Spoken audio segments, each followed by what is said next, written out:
नमस्कार प्रिय बच्चों, कक्षा 10 के सभी छात्रों का एक बार फिर राजहंस पाठशाला में बहुत बहुत स्वागत है।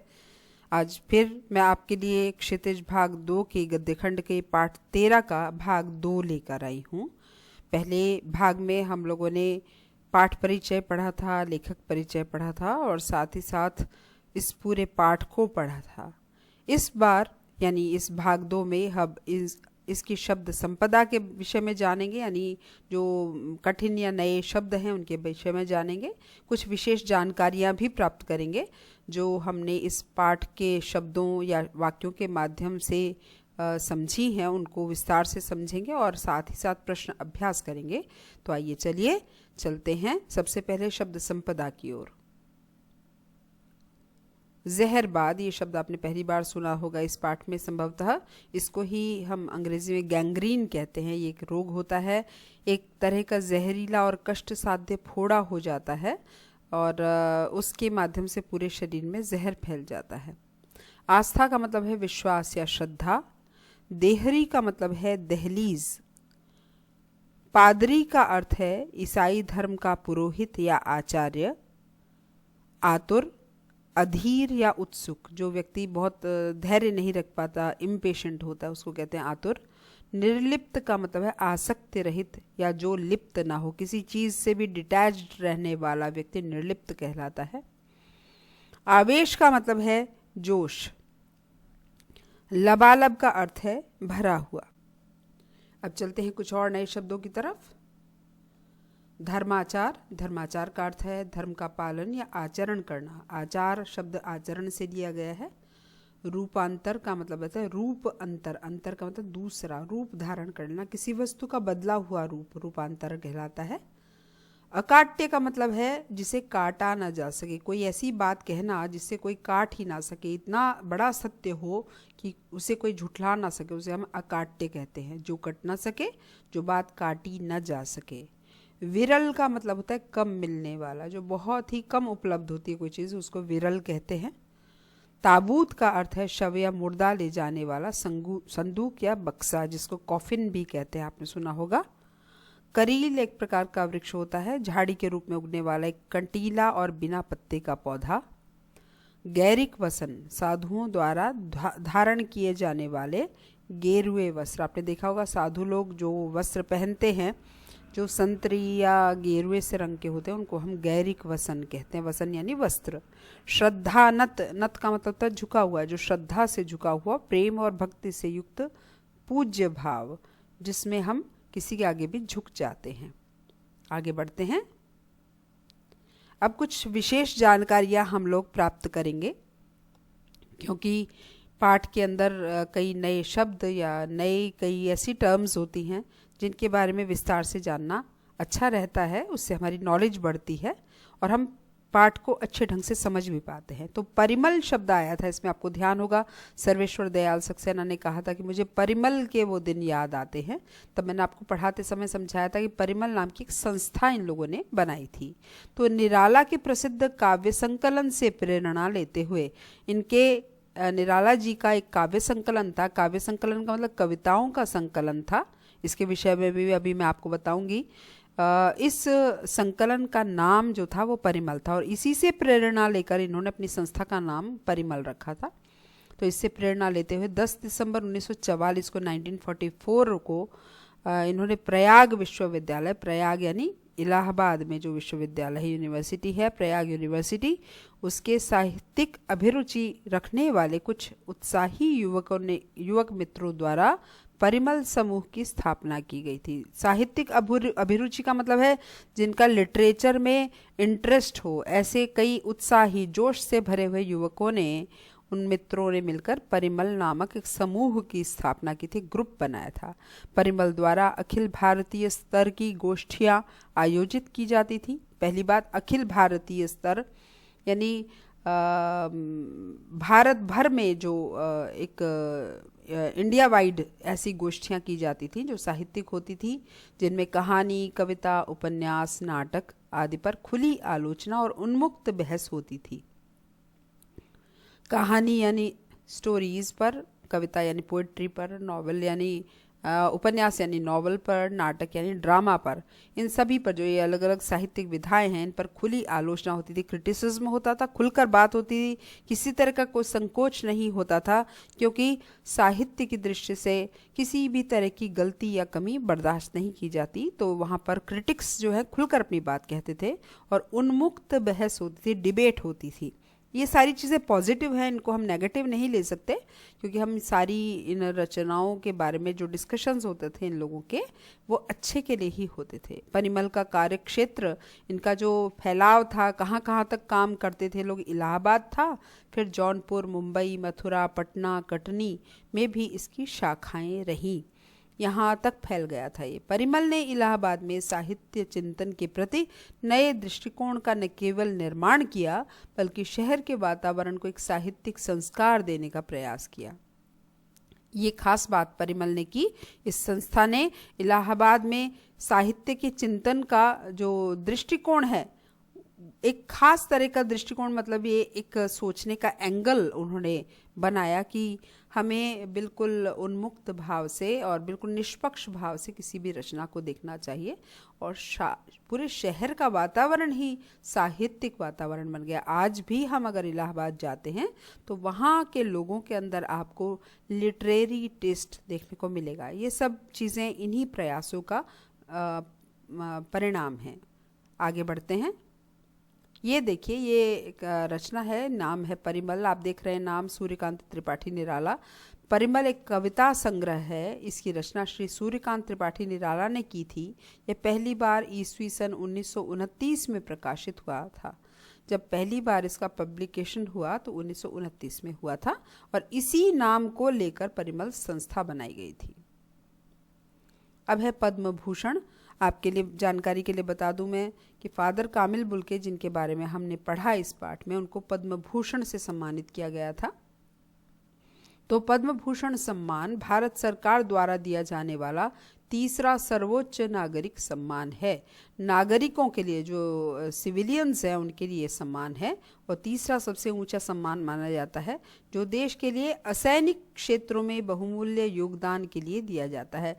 सैनिक क्षेत्र में जो करते हैं उनके लिए दूसरे सम्मान है, लेकिन जो असैनिक हैं यानी जो सैनिक नहीं हैं, ऐसे नागरिकों को जो सम्मान दिया जाता है उसमें पद्म भूषण आता है। और अपने बहुमूल्य योगदान के लिए, यानी इस इंडियन सोसाइटी को अपना जो योगदान है उस को देने के लिए ये सम्मान दिया जाता है। यह सम्मान भारत के राष्ट्रपति द्वारा दिया जाता है। ये पद्म भूषण है। इस रूप में इसका आकार प्रकार है। अब देखिए, फादर कामिल बुल्के की कई पुस्तकों की चर्चा हुई। उसमें एक सबसे प्रमुख जो उनका थीसिस था, जो शोध ग्रंथ था, वो था राम कथा उत्पत्ति और विकास। उनकी सर्वश्रेष्ठ कृति है। यूँ तो उन्होंने इस विषय पर ही अपनी पीएचडी थीसिस जमा की थी। ये हम लोगों ने पाठ में भी पढ़ा है। पीएचडी थीसिस का मतलब शोध ग्रंथ। इन्होंने अपने इलाहाबाद यूनिवर्सिटी में सबमिट किया था इसको, लेकिन इस विषय पर वे बाद में 18 साल तक काम करते रहे। थीसिस सबमिट करने के बाद भी इनका काम लगातार चलता रहा और 18 साल तक वो राम कथा पर काम करते रहे। इस ग्रंथ के बारे में उनके गुरु और हिंदी के प्रसिद्ध विद्वान डॉक्टर धीरेन्द्र वर्मा ने लिखा है। आप पाठ में डॉक्टर धीरेन्द्र वर्मा का नाम पढ़ चुके हैं, और इनके अंडर ही ये गाइड थे, और इनके अंडर इन्होंने, फादर कामिल बुल्के ने, ये ग्रंथ लिखा था, शोध ग्रंथ। तो इसीलिए लिखा है, उनके गुरु भी थे और हिंदी के प्रसिद्ध विद्वान भी थे। उन्होंने क्या लिखा है? इसे राम कथा संबंधी समस्त सामग्री का विश्वकोश कहा जा सकता है। देखिए कितनी बड़ी बात इनके गुरु ने कही है कि जैसे एनसाइक्लोपीडिया होता है, उस तरह से हम राम कथा के लिए इस ग्रंथ का प्रयोग कर सकते हैं। यानी राम से जुड़ी हुई हर कहानी, उनकी कहानी से जुड़ी हुई हर डिटेल यहाँ पर आपको मिलेगी, जैसे हमें एनसाइक्लोपीडिया में मिलती है। वास्तव में यह शोध पत्र अपने ढंग की पहली रचना है। लोग थीसिस तो बहुत लिखते हैं, बहुत लोग रिसर्च करते हैं, लेकिन ऐसा शोध ग्रंथ शायद ही किसी ने लिखा हो। ये बहुत विशेष ग्रंथ है। हिंदी क्या, किसी भी यूरोपीय या भारतीय भाषा में इस प्रकार का कोई दूसरा अध्ययन उपलब्ध नहीं है। कितनी बड़ी बात है ये भी देखिए। भारतीय भाषाओं की तो छोड़ दीजिए, यूरोपीय भाषाओं में भी आज तक किसी ने ऐसा शोध ग्रंथ नहीं लिखा है। तो कभी भी समय मिले तो इसका ज़रूर अध्ययन कीजिए, इसके विषय में जानिए। आगे बढ़ते हैं। अंग्रेज़ी हिंदी कोश, ये भी फादर कामिल बुल्के ने लिखा था। इसकी भी बहुत प्रसिद्धि हुई थी, इसके बारे में पढ़ते हैं। फादर कामिल बुल्के का अंग्रेज़ी हिंदी शब्दकोश अत्यंत प्रसिद्ध रचना मानी जाती है। आलोचकों के अनुसार, आलोचक का मतलब क्रिटिक्स, जो क्रिटिसिज्म करते हैं, यानी इसमें अगर बुराई है तो बुराई भी कहेंगे, अच्छाई है तो अच्छाई भी कहेंगे, निष्पक्ष राय देंगे जजमेंट करके। तो आलोचकों के अनुसार यह अपने प्रकाशन के 49 साल बाद भी अंग्रेज़ी से हिंदी में शब्दों का अर्थ बताने वाला सबसे बढ़िया कोश है। यहाँ इतने साल बीत गए, ये जिस समय मैटर लिखा गया है उस समय 49 साल हुए थे, लेकिन जब भी इसका प्रकाशन हो उससे आज इतने साल बीत चुके हैं, तब भी ये अंग्रेज़ी से हिंदी शब्दों का अर्थ बताने में सबसे अच्छा कोश माना जाता है। इसे उनकी 30 सालों की हिंदी साधना का जीवंत दस्तावेज माना जा सकता है। इसके लिए उन्होंने लगभग 30 साल मेहनत की, 30 इयर्स मेहनत की, और उसका ये दस्तावेज एक डॉक्यूमेंट है बहुत बड़ा, ये साबित करने के लिए कि उन्होंने कितनी मेहनत की थी। यही नहीं, उन्होंने इसके प्रकाशन के 13 साल पहले एक हिंदी अंग्रेज़ी शब्दकोश भी तैयार किया था।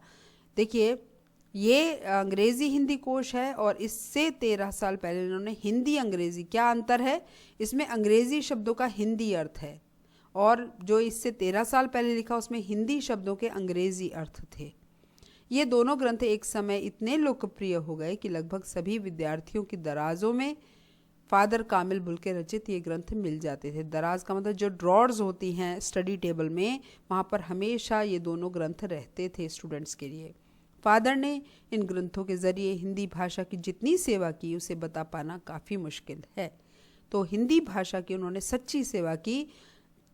कोई हिंदी भाषा के माध्यम से अंग्रेज़ी में पढ़ना चाहे या अंग्रेज़ी के माध्यम से हिंदी में पढ़ना चाहे, दोनों के लिए फादर कामिल बुल्के ने ये कोश लिखकर बहुत अद्भुत कार्य किया। ये फादर कामिल बुल्के के लिए विवरण है। 1909 में इनका जन्म हुआ, 1982 में मृत्यु हुई। शिक्षा इन्होंने क्या प्राप्त की? MA PhD हिंदी में। प्रमुख कृतियाँ हैं रामकथा उत्पत्ति और विकास, रामकथा और तुलसीदास, मानस कौमुदी, ईसा जीवन और दर्शन, अंग्रेज़ी हिंदी कोश। 1974 में इन्हें पद्म भूषण से सम्मानित किया गया था। अब आपने पढ़ा था इस पाठ में कि इनका जन्म स्थान था रेम्स चैपल, जो कि बेल्जियम में है, तो उस थोड़ा सा उसके विषय में बता रहे हैं। फादर कामिल बुल्के का जन्म बेल्जियम के वेस्ट फ्लैंडर्स में नॉक्के हेइस्ट नगर पालिका म्यूनिसिपैलिटी के एक गांव राम्सकेपेल में हुआ था। ये देखिए, रेम्स चैपल के अंतर्गत आता है ये जगह राम्सकेपेल, और इनके पिता का नाम अडोल्फ था और उनकी माता का नाम मारिया बुल्के था। तो ये कुछ विशेष जानकारी उनके बारे में। अब ये देखिए, देवदारू के वृक्ष के बारे में आपने कई बार पढ़ा, और ये कहा गया कि उनके फादर कामिल बुल्के के साथ रहना ऐसा लगता था जैसे हम किसी घने देवदारू वृक्ष के नीचे बैठे हैं या खड़े हैं और छाया ग्रहण कर रहे हैं। तो ये ऐसा पेड़ होता है, आप कभी हिमालयन रीजन्स में गए हों तो वहाँ पर आपने ये वृक्ष देखा होगा। इसको देवदारू क्यों कहते हैं? क्योंकि ये देवताओं का दारू, दारू का मतलब है लकड़ी, देवताओं की लकड़ी या देवताओं का पेड़ माना जाता है। इसका वैज्ञानिक नाम है सेड्रस डेओडारा। अंग्रेजी में इसको डेओडार बोलते हैं, संस्कृत में देवदारू कहते हैं। एक सीधे तने वाला ऊंचा शंकुधारी पेड़ है। शंकु का मतलब होता है, शंकु होता है मुड़ा हुआ, तो इसकी जो डालियां होती हैं वो थोड़ी थोड़ी मुड़ी हुई होती हैं नीचे की तरफ, जिसके पत्ते लंबे और कुछ गोलाई लिए हुए होते हैं। पत्ते लंबे हैं, एक तो आप देखिए यहाँ पे पूरा लंबा है लेकिन हल्की सी गोलाई होती है, इसी को शंकु कहते हैं। और जिसकी लकड़ी मजबूत किंतु हल्की और सुगंधित होती है। इस लकड़ी में खुशबू होती है, मजबूत बहुत होती है लेकिन हल्के वज़न की होती है। इनके शंकु का आकार सनोबर या फर से काफ़ी मिलता जुलता है। जो फर माना जाता है, जो पंख जैसा सा माना जाता है, वैसी ही आकृति होती है। इसका मूल स्थान पश्चिमी हिमालय के पर्वत है। पश्चिमी हिमालय में हमें ये पर्वत, ये पेड़ दिखाई देते हैं। आगे है करील या करीर। आपने निकलसन कब्रगाह में वर्णन पढ़ा है। जब इनकी कॉफिन लाई गई तो करील के पेड़ों की छाया में सभी लोग खड़े थे। तो ये पेड़ होता है करील का, इसे करीर भी कहते हैं। यह एक प्रसिद्ध कांटेदार झाड़ी है जिसमें पत्ते नहीं होते, पत्ते के विहीन ये पेड़ होता है। यह कंकरीली भूमि में उगने वाली झाड़ी है। कंकरीली का मतलब जहाँ पे कंकर पत्थर ज़्यादा होते हैं, बहुत ज़्यादा इसको मिट्टी नहीं चाहिए। यह उष्ण जलवायु का पादप है। उष्ण का मतलब गर्म जलवायु होती है, वहाँ का पौधा है। पादप कहते हैं पौधे को। जिस समय करील की झाड़ी में पुष्प और फल लगते हैं उस समय इसकी शोभा निराली होती है। ये यहाँ पे आपको क्लोजअप करके दिखाया गया है, इस तरह के फूल इसमें लगते हैं। ये निकलसन कब्रगाह के लिए आपने पढ़ा था कि वे निकलसन कब्रगाह में उनका शरीर लाया गया था। तो ये देखिए कश्मीरी गेट पर है, इसका बाहर का दरवाज़ा है, लिखा हुआ दिख भी रहा होगा आपको, निकलसन क्रिश्चियन सीमेट्री, है ना। सीमेट्री कहते हैं कब्रगाह को, जहाँ पर कब्रें बनी होती हैं, जहाँ पर अंत में शरीर दफन किए जाते हैं क्रिश्चियंस के। तो निकोलसन कब्रगाह है। इसे पहले पुरानी दिल्ली सैन्य कब्रिस्तान या कश्मीरी गेट कब्रिस्तान के रूप में जाना जाता था। सैन्य कब्रिस्तान इसलिए माना जाता था क्योंकि 1857 में 1857 में जो पहला गदर हुआ था, जब मंगल पांडे ने युद्ध का ऐलान कर दिया था, और उस समय बहुत सारे क्रिश्चियन यानी अंग्रेज़ सैनिक भी मारे गए थे। तो उनकी जो उनके शव हैं वो यहीं पर दफन किए गए थे। इसे सैन्य कब्रिस्तान कहलाता है। जगह के कारण ये कश्मीरी गेट कब्रिस्तान कहलाता है। यह कश्मीरी गेट दिल्ली में स्थित एक ईसाई कब्रिस्तान है। यह कश्मीरी गेट मेट्रो स्टेशन के पास और इंटरस्टेट बस टर्मिनल के पश्चिम में स्थित है। इस कब्रिस्तान की स्थापना 1857 में हुई थी और इसका नाम ब्रिगेडियर जनरल जॉन निकोलसन के नाम पर रखा गया था। ये उस समय के सैन्य अधिकारी थे, उनके नाम पर रखा गया, जो विक्टोरियन युग के सैन्य अधिकारी थे। विक्टोरियन युग क्या मतलब है? विक्टोरिया का जब राज्य चल रहा था भारत पर, उस समय ये सैनिक अधिकारी थे जिन्होंने 1857 के भारतीय विद्रोह के दौरान महत्वपूर्ण भूमिका निभाई थी। भारत के लोगों ने मंगल पांडे के नेतृत्व में विद्रोह किया था और उस समय अंग्रेज़ों की तरफ से निकलसन लड़े थे। तब ये कब्रगाह बना था और निकलसन के नाम पर इसका नाम पड़ा। यह ताबूत, ये उल्लेख आया था कि उनका जो शरीर है फादर कामिल बुल्के का, वो एक ताबूत में लेके आया गया। तो मृत शरीर को रखने के लिए इस तरह का लकड़ी का संदूक होता है, इसे कॉफिन भी कहते हैं। अब आते हैं हम प्रश्नों पर। प्रश्न और उसके उत्तर ये हम जानेंगे इस अंश में। फादर की उपस्थिति देवदारू की छाया जैसी क्यों लगती थी? अभी भी आपने देवदारू का वृक्ष देखा, अब आपको समझ भी आ सकेगा। देवदारू का वृक्ष आकार में लंबा चौड़ा होता है तथा छायादार भी होता है। फादर बुल्के का व्यक्तित्व भी कुछ ऐसा ही है। जिस प्रकार देवदारू का वृक्ष बृहदाकार होने के कारण, बृहदाकार का मतलब बड़े आकार का होने के कारण, लोगों को छाया देकर शीतलता प्रदान करता है। शीतलता का मतलब ठंडक प्रदान करता है। ठीक उसी प्रकार फादर बुल्के भी अपने शरण में आए लोगों को आश्रय देते थे। उनके पास में कोई भी आ जाता था मदद मांगने के लिए तो उसको सहारा देते थे वो, तथा दुख के समय में सांत्वना के वचन द्वारा उनको शीतलता प्रदान करते थे। अगर किसी के जीवन में कोई दुख आ गया तो सहानुभूति के वाक्य बोलते थे और उससे उसको चैन मिलता था। इसलिए फादर की उपस्थिति देवदारू की छाया जैसी लगती है। जैसे पेड़ की छाया में ठंडक मिलती है, ऐसे ही उनके पास आकर भी लोगों को शीतलता, शांति और चैन मिलता था। अगला प्रश्न, फादर बुल्के भारतीय संस्कृति के एक अभिन्न अंग हैं। किस आधार पर ऐसा कहा गया है? ये देखिए कितनी बड़ी बात है कि बेल्जियम के व्यक्ति हैं, विदेशी हैं, लेकिन हमने उनको भारतीय संस्कृति का एक अभिन्न अंग कहा। अब ऐसा क्यों कहा, इसका कारण इसमें हमें बताना है। फादर बुल्के को भारतीय संस्कृति का एक अभिन्न अंग इसलिए कहा गया है क्योंकि वे बेल्जियम से भारत आकर यहाँ की संस्कृति में पूरी तरह रच बस गए थे। भारतीय संस्कृति को उन्होंने पूरी तरह से अपना लिया था। वे भारत से बहुत प्रेम करते थे। वे सदा यह बात कहते थे कि अब भारत ही मेरा देश है। ये हमने पाठ में भी पढ़ा है। वो भूल चुके थे कि वे बेल्जियम के थे। भारत के लोग ही उनके लिए सबसे अधिक आत्मीय थे। यहाँ के सभी लोगों से इन्होंने इतना प्रेम दिखाया, उनको अपना बना लिया। वे भारत की सांस्कृतिक परंपराओं को पूरी तरह से आत्मसात कर चुके थे। हम देखते हैं अन्नप्राशन वगैरह जो संस्कार किए थे, सर्वेश्वर दयाल सक्सेना के बेटे को उन्होंने अन्न खिलाया था, तो ये भारतीय परंपरा को मानने जैसा है। फादर ने हिंदी को राष्ट्रभाषा के रूप में प्रतिष्ठित करने के लिए बहुत प्रयास किए। उनकी चिंता रहती थी, हम इस पाठ में पढ़ चुके हैं, कि भारत की राष्ट्रभाषा हिंदी बने, और इसके लिए उन्होंने पूरी कोशिश की तथा हिंदी के समृद्धि के लिए ब्लू बर्ड तथा बाइबल का हिंदी में रूपांतरण किया। इसका अनुवाद किया उन्होंने, ब्लू बर्ड से नील पंछी नाम से इन्होंने अनुवाद किया, बाइबल का हिंदी में अनुवाद किया। वे भारतीय संस्कृति के अनुरूप ही वसुधैव कुटुंबकम की भावना से ओतप्रोते। भारतीय संस्कृति क्या सिखाती है? वसुधा एव कुटुंबकम, ये पूरी धरती ही हमारा परिवार है, और इसी भावना से भरे हुए फादर कामिल बुल्के थे, और इसीलिए वो सबको अपना मानते थे। अगला प्रश्न, पाठ में आए उन प्रसंगों का उल्लेख कीजिए जिनसे फादर बुल्के का हिंदी प्रेम प्रकट होता है। अब हमें ये बताना है कि किस किस तरह से पता चलता है कि फादर कामिल बुल्के हिंदी से प्रेम करते थे। फादर बुल्के के हिंदी प्रेम के कई प्रसंग इस पाठ में आए हैं। जैसे इलाहाबाद में फादर बुल्के परिमल नाम की साहित्यिक संस्था से जुड़े थे। वह वहाँ हिंदी भाषा व साहित्य से संबंधित गोष्ठियों में सम्मिलित होते हुए गंभीर बहस करते थे। पहली बात क्या है, वो परिमल नाम की संस्था से जुड़े हुए थे, और जब भी वहाँ कोई बहस या कोई डिबेट हुआ करता था तो उसमें भाग लेते थे। वे लेखकों की रचनाओं पर अपनी स्पष्ट राय और सुझाव देते थे। उनकी खुद की कमेंट क्या है, क्या एडवाइस है, वो सब स्पष्ट रूप से कहते थे।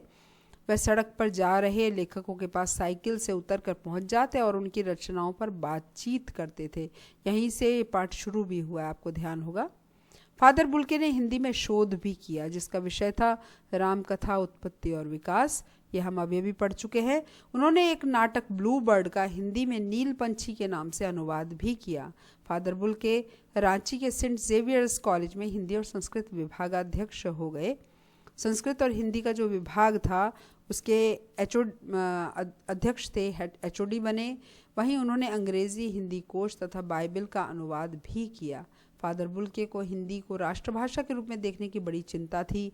वे हर मंच पर इस चिंता को प्रकट करते थे तथा इसके लिए अकाट्य तर्क देते थे। वे हिंदी वालों द्वारा ही हिंदी की उपेक्षा पर दुखी हो जाते थे। उनको बड़ा दुख होता था कि हिंदी बोलने वाले लोग ही अपनी भाषा का अपमान करते हैं, उसकी उपेक्षा करते हैं। तो इन सब चीज़ों से हमें पता चलता है कि फादर बुल्के कितना पसंद करते थे हिंदी को और कितनी सेवा की उन्होंने हिंदी की। अगला प्रश्न, इस पाठ के आधार पर फादर कामिल बुल्के की जो छवि उभरती है उसे अपने शब्दों में लिखिए।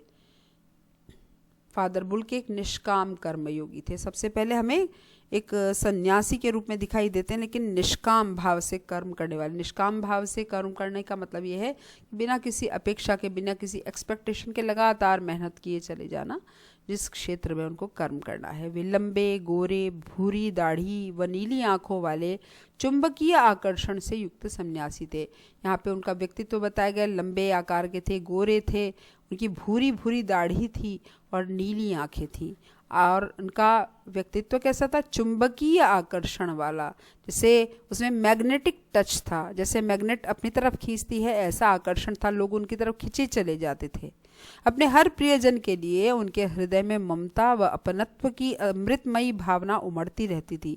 हर व्यक्ति जिसको भी वो जानते थे, सबके प्रति उनके हृदय में प्यार ही प्यार भरा हुआ था, अमृत ही अमृत भरा हुआ था। उनके व्यक्तित्व में मानवीय करुणा की दिव्य चमक थी। इस वाक्य का प्रयोग कर सकते हैं, शीर्षक का प्रयोग यहाँ पर कर सकते हैं। उनमें मानवीय करुणा थी, मनुष्य के लिए सामान्य रूप से, एक जनरल रूप से दया का, प्रेम का, करुणा का भाव था, और उसकी एक अलग ही आभा, अलग ही चमक थी उनके व्यक्तित्व में। वे अपने प्रियजनों को आशीष से भर देते थे, आशीर्वाद देते थे। वे भारत को ही अपना देश मानते हुए यहीं की संस्कृति में रच बस गए थे। ये अभी हमने पढ़ा भी है, और ये पॉइंट आप ध्यान रखिए। वे हिंदी के प्रकांड विद्वान थे। प्रकांड विद्वान का मतलब बहुत बड़े विद्वान थे, एवं हिंदी के उत्थान के लिए सदैव तत्पर तैयार रहते थे। उन्होंने हिंदी में PhD की उपाधि प्राप्त करने के उपरांत ब्लू बर्ड तथा बाइबल का हिंदी में अनुवाद किया। उन्होंने क्या किया था? PhD की उपाधि प्राप्त की थी। पीएचडी की डिग्री ली थी और उसके बाद में ब्लू बर्ड और बाइबल का हिंदी में ट्रांसलेशन किया था। फादर बुल्के अपने स्नेही जनों के व्यक्तिगत सुख दुख का सदा ध्यान रखते थे। व्यक्तिगत यानी उनके जो पर्सनल दुख हैं या सुख हैं, स्नेही जन जिनसे वो प्यार करते थे, जो उनका अपना एक पूरा का पूरा परिसर बना हुआ था, जो अपने अपने लोग बने हुए थे, जो जिनके साथ वो अक्सर रहा करते थे, उनका जो सर्कल था उसमें जितने भी लोग थे उनके सुख दुख से वो हमेशा जुड़े रहते थे। वे रिश्ते बनाते थे तो तोड़ते नहीं थे। उनके सांत्वना भरे शब्दों से लोगों का हृदय प्रकाशित हो उठता था। जिससे रिश्ता बना लिया कभी तोड़ा नहीं, और जो भी व्यक्ति उनके सहानुभूति से भरे हुए वचन सुन लेता था उनका दिल हमेशा उसकी खुशी से प्रकाशित सा हो जाता था। अपने व्यक्तित्व की महानता के कारण ही वे सभी की श्रद्धा के पात्र थे। उनका महान व्यक्तित्व था, इसी वजह से सब लोग उनकी श्रद्धा करते थे, रिस्पेक्ट करते थे। नेक्स्ट क्वेश्चन, लेखक ने फादर बुल्के को मानवीय करुणा की दिव्य चमक क्यों कहा? अब ये एक काफ़ी आने वाला प्रश्न है, वैसे भी शीर्षक से जुड़ा हुआ है, इसलिए भी महत्वपूर्ण हो जाता है। लेखक ने फादर बुल्के को मानवीय करुणा की दिव्य चमक इसलिए कहा क्योंकि फादर के हृदय में मानव मात्र के प्रति करुणा की असीम भावना विद्यमान थी। यहाँ के ही शब्दों का प्रयोग करिए, मानव के लिए करुणा का भाव था उनके मन में। असीम भावना यानी जिसकी सीमा ही ना हो, इतनी भावना विद्यमान रहती थी उनके मन में। अपने हर एक प्रियजन के लिए ममता और अपनत्व का भाव उमड़ता रहता था। ये जो अपनापन है और ये ममत्व का भाव है वो हमेशा रहता था। वे लोगों को अपने आशीषों से भर देते थे। उनकी आंखों की चमक में असीम वात्सल्य तैरता था। जैसे छोटे बच्चों के प्रति या छोटे लोगों के प्रति बड़ों के मन में प्यार होता है, वो भाव उनकी आंखों में दिखाई देता था। वे लोगों के सुख दुख में शामिल होकर उनके प्रति सहानुभूति प्रकट करते थे। जब भी कोई सुख या दुख हो तो उसके साथ खड़े रहते थे वो हमेशा, और उन्हें सांत्वना भी देते थे, सहानुभूति प्रकट भी करते थे। लोगों का कष्ट उनसे देखा नहीं जाता था। लोग कैसे हैं और कैसे वो दुख पा रहे हैं ये वो सहन नहीं कर पाते थे। अगला प्रश्न है, फादर बुल्के ने सन्यासी की परंपरागत छवि से अलग एक नई छवि प्रस्तुत की है, कैसे? ज़्यादातर हम सन्यासियों के लिए देखते हैं कि वो घर छोड़ देते हैं और फिर किसी से भी जुड़े नहीं रहते, लेकिन ये जो परंपरागत छवि है, परंपरागत का मतलब है जो परंपरा में दिखाई देती है, जो ट्रेडिशन में दिखाई देती है, ट्रेडिशनल जो एक रूप है सन्यासी का, उससे अलग छवि हमें फादर बुल्के की दिखाई देती है। तो इसका उत्तर क्या होगा? प्रायः सन्यासी सांसारिक मोह माया से दूर रहते हैं, संसार की चीज़ों से जुड़ते नहीं हैं, उससे डिटैच रहते हैं, जबकि फादर ने ठीक इसके विपरीत छवि प्रस्तुत की। इसके विपरीत बिल्कुल इस एंटायरली डिफरेंट या इसके एकदम विरोधी छवि थी उनकी। परंपरागत सन्यासी की परिपाटी का निर्वहन न करके, परंपरागत सन्यासी यानी जो ट्रेडिशनल सन्यासी हैं, साधु संत हैं, उनकी परिपाटी, उनकी परंपरा का निर्वहन न करके, उसको न निभा के वे सबके सुख दुख में शामिल दिखाई देते हैं हमें। एक बार जिससे रिश्ता बना लेते उसे कभी नहीं तोड़ते थे। सबके प्रति अपनत्व, प्रेम और गहरा लगाव रखते थे। इसको हम कई बार पढ़ चुके हैं, इसलिए आपको स्पष्ट है बातें। लोगों के घर आना जाना नित्य प्रति का काम था, ऐसा नहीं कि किसी के घर न जाएं।